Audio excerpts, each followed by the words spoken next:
سلام دوستان، امروز اومدیم با یه آنباکس کیمدی 2026 پک بارسلونا با طرح ژاوی و اینیستا. خب بچه ها کانال رو سابسکرایب کنین، ما رو به دوستانتون معرفی کنین، زنگوله را روشن کنید که هر وقت ویدیو جدید گذاشتیم بیاین و ویدیو جدید ما رو ببینین و لایک و کامنت هم فراموش نشه. بریم سراغ آنباکس.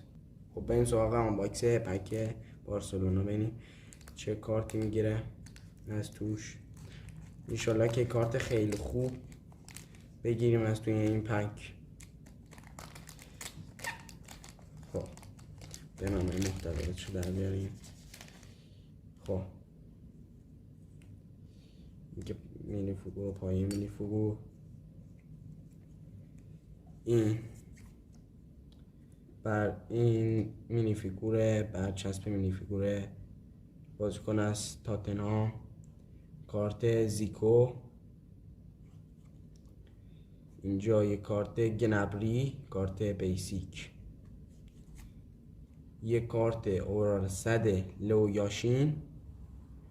کارت های 100 واقعا خوبن، خودم خیلی دوستشون دارم. و کارت بیسیک از تاتنهام.